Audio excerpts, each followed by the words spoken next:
Ever wondered if there's a place on Earth where happiness is more important than money? A kingdom nestled high in the Himalayas, shrouded in myth and mystique? Well, today we are pulling back the curtain on one of the most enchanting countries in the world, Bhutan, the land of the Thunder Dragon. For centuries, Bhutan was voluntarily isolated from the rest of the world, preserving its ancient traditions and pristine landscapes. It wasn't until 1974 that the first foreign tourists were allowed in, and even today, travel is managed under a unique policy of high-value, low-impact tourism. This isn't your typical backpacker destination. It's a journey into a world that time seems to have forgotten. So, what makes Bhutan so special? Let's start with its revolutionary philosophy: gross national happiness. While most countries measure success by gross domestic product, or GDP, Bhutan pioneered the concept of gross national happiness, or GNH. This idea, introduced in the 1970s by the fourth king, Jigme Singye Wangchuck, suggests that true development happens when material and spiritual well-being occur side by side. GNH is built on 4 pillars: sustainable and equitable socio-economic development, environmental conservation, preservation and promotion of culture, and good governance. It's a holistic approach to progress that prioritizes the well-being of its people and the planet.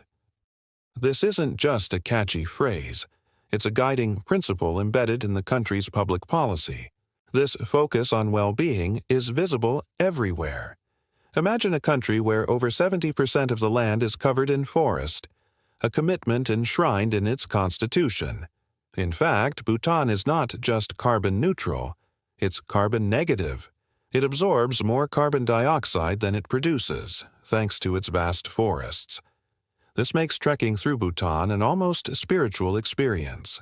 You'll wander through lush valleys, cross crystal-clear rivers on centuries-old bridges, and breathe some of the freshest air on the planet. The natural beauty is simply staggering, from the subtropical plains in the south to the subalpine Himalayan peaks in the north, where mythical snow leopards roam. And then there's the culture. Bhutanese culture is deeply intertwined with Vajrayana Buddhism. You'll see it in the magnificent dzongs, which are fortress monasteries that serve as both administrative centers and religious hubs. These architectural marvels, like the Punakha Dzong, are built without a single nail or architectural plan, a testament to incredible craftsmanship passed down through generations. You'll also see prayer flags fluttering on every hillside, carrying blessings on the wind. The vibrant festivals, known as sekus, are a spectacle of color, music, and dance. Masked performers reenact ancient legends, and the entire community comes together in a joyous celebration of faith and tradition. One of the most iconic sites in Bhutan is the Paro Taksang, or the Tiger's Nest Monastery. This sacred site clings precariously to a cliffside, 3,000 feet above the Paro Valley. Legend has it that Guru Rinpoche, who brought Buddhism to Bhutan, flew here on the back of a tigress. The hike up is challenging, but the reward is a breathtaking view and a profound sense of peace. It's a pilgrimage that captures the spirit of Bhutan, a blend of physical effort and spiritual reward. Let's talk about the people. The Bhutanese are known for their warmth, hospitality, and a gentle sense of humor. Their national dress is still widely worn. Men wear the go, a knee-length robe tied at the waist by a belt called a kira, and women wear the kira, an ankle-length dress accompanied by a light outer jacket. It's not just for special occasions. You'll see people wearing it on their way to work, school, or the market. It's a beautiful, living expression of their national identity. Now, for some fascinating facts you might not know. Did you know that Bhutan is the only country in the world to have banned the sale of tobacco? Public smoking is also prohibited. It's all part of their commitment to public health and well-being. Another interesting detail is the architecture. The houses are traditionally built with wood, stone, and clay, and they are beautifully decorated with intricate paintings of flowers, animals, and mythical creatures. Look closely, and you might spot a rather surprising symbol painted on many homes. A phallus. These symbols are believed to ward off evil spirits and bring good luck, a remnant of the teachings of a maverick saint known as the Divine Madman. It's a perfect example of Bhutan's unique and often surprising cultural tapestry. What about the food? Bhutanese cuisine is not for the faint of heart, especially if you can't handle spice. Chilies aren't just a seasoning, they're considered a vegetable. The national dish is dachi, a fiery stew of chilies and cheese. It's delicious, but be prepared for a kick.